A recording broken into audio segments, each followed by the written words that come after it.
All right. Does everybody here love to kiss? Well, kissing is neat, and I'm gonna tell you 5 free things you can get just by kissing somebody. Yeah, I mean that's what life's all about, right? What you can get. Free? Okay, so here you go. Here's 5 free things you can get just by kissing somebody. Right? I know you guys are looking for Cadillacs and diamonds and things like that. So here we go. These are the fun ones. All right. Number one thing you can get from kissing somebody: herpes. I, I remember a girl years ago at a club that I was cocktailing at in Arkansas, and she was one of those band yuppies, and she would do whatever, and there was a back bathroom to the stage of this club. It was the old varsity club in Helena, Arkansas. And this girl was the neatest, most fun person. A little blonde, short blonde headed girl with glasses. Real character. But when she drank, she was loose as a goose. And she had a crush on one of the band dudes, a little bit older guy with long hair, real nice guy. Great singer, too. And uh, somebody went back there and ran across her doing the wah wah dance with this guy in that bathroom behind the stage and went, oh, guess who's back there? And that was while the band was on break. 2 days later, she came in the club, ran in, saying hi, and she had all these infections all around her mouth. And we were like, oh no. Yup, herpes. Uh, so, the next free thing you can get: syphilis. Yep, syphilis. Number 3, the next thing you can get. Now, I had a kid that had this. I was very small and picked it up in a daycare. And later, the hospital now said, oh, well, most adults carry it in their nostrils and it doesn't bother them, but small children can get it if you touch them. But you can get this from kissing, and it's called meningitis. This is really bad stuff because you get really deathly ill real quick. And I had to take a baby of mine to Tulsa when I lived in Oklahoma for a short period of time, because every doctor in town just said, it's nothing and all that kind of stuff. And she's had all kinds of medicines, and she was like walking age around 2. And she had to take like 10 different medicines every single day with all her allergies and everything else. And I got tired of it. I'm like, this kid must have blood leukemia or something, because I can't imagine giving a small child like that all these chemicals all day long. And it was so hard to get daycare or put her in a parochial school daycare, because they just didn't feel like giving all these different medicines and adding it to their schedule. And it's just really a lot of work. And it makes it really hard if you're a single parent, because you've got to have daycare in order to go to work, and it's really expensive to raise a child by yourself. I had no child support. Um, I could have got it. My dad wanted me to save all day long, and I never did. And I was a big girl, and I had 100% custody of my kid, um, just because I didn't file for the child support.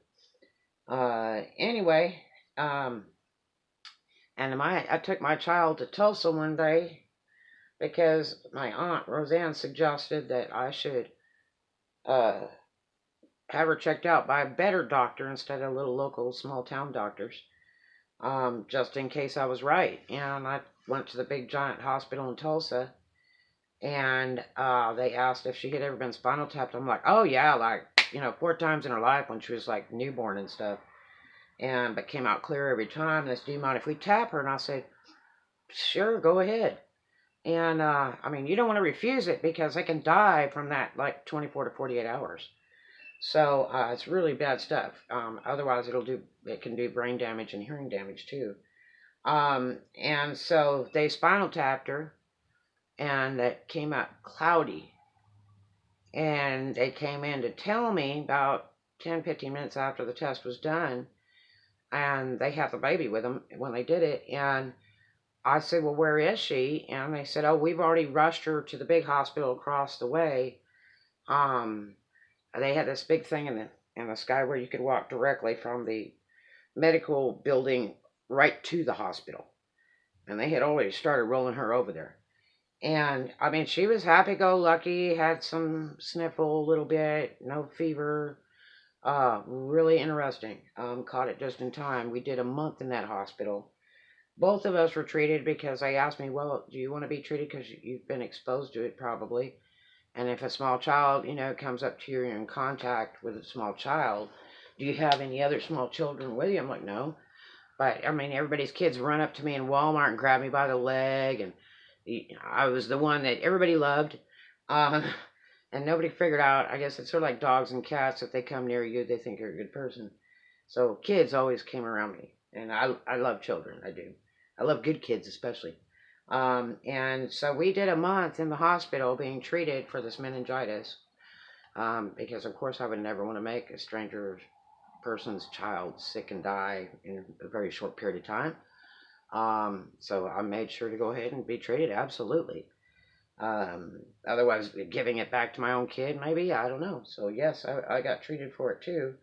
And it was really nice because the state of Oklahoma, due to my income, paid for all these treatments and stuff. And we did 30 days there. The only thing is they gave my kid green jello and she'd spit it out on the floor and it'd bounce like super balls across the floor. That was the bad part. I'm like, she won't eat that. Um, and my daughter ate health food. She didn't eat junk stuff like that, much as green jello.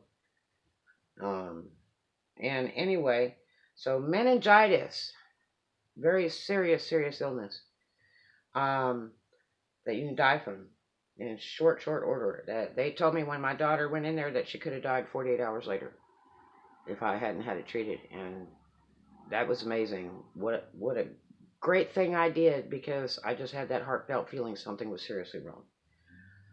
Number 4 is mononucleosis, mono. Oh boy, hadn't heard that term in a lot of years. And number 5, this is the threat enemy of all, gingivitis. Gingivitis is some plaquey stuff that lurks below your gums and creeps up over your gums and looks like just plaque, but it's actually living way deep down in the root towards the bone, the jaw bones in your mouth, and will eat away at everything. It will eat away at your teeth. It will eat away at your bone work, and then your gums don't have anywhere to go but up and down, away from the teeth.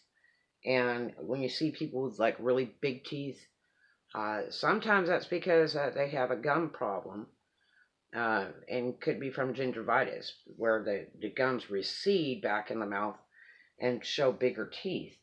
So gingivitis is really horrible, and it can be controlled by being treated continuously. They do a special type of cleaning. Always go to the dentist every 6 months your whole life. Trust me. Um, and do the cleaning because they can see if you're getting gingivitis. They look below that gum line and make sure to do that special cleaning for gingivitis. It's pretty painful, and it's better if they put you out while they're doing it. But let them do it because it will destroy your teeth, your bone, your gums, and it's just a living nightmare and can be grotesque expensive to correct if you let it continue. Um, because when you have to start replacing teeth, you're talking about $5,000 a tooth for a permanent tooth at a time. Uh, so really, the gingivitis is serious, serious stuff. And the best way to try to avoid a lot of this is eat healthy, take vitamins, brush your teeth a lot. I'm an avid toothbrushing individual. I have 100% of all my teeth, my real teeth, and product has if I could do it in my sleep, I'd be brushing my teeth in my sleep. I use mouthwash all the time. I have toothbrush everywhere. In every car and everything, I have toothbrushes. So I'm never without a toothbrush. I will brush my teeth at a restaurant. I will brush it at a local bathroom. Just wherever I can get water, I will brush my teeth. I will brush my teeth in the car with toothpaste while driving and spit it out at the stoplight. I am a toothbrushing fool. So because dental work is terrible expensive. I don't care if you have insurance or not. It is just plain expensive. So if you want to keep your nice teeth, which my daddy paid a ton of money to have mine straightened, brush your teeth, and it's after kissing somebody.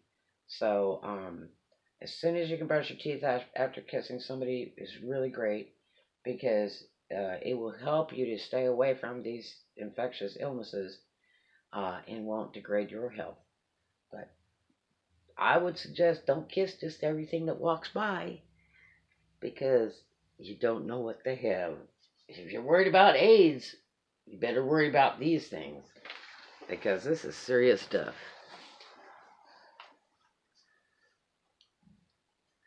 5 free things you can get from kissing somebody. You have a great day. I hope that helped you a lot. Now you'll think twice about getting drunk and just kissing whatever. Or being sober and just kissing whatever. You'd be safer kissing the floor. Or a chair. Or pretend. Oh, yeah, that's true too. Yeah, that works. All right. Talk to you later. Have a great one.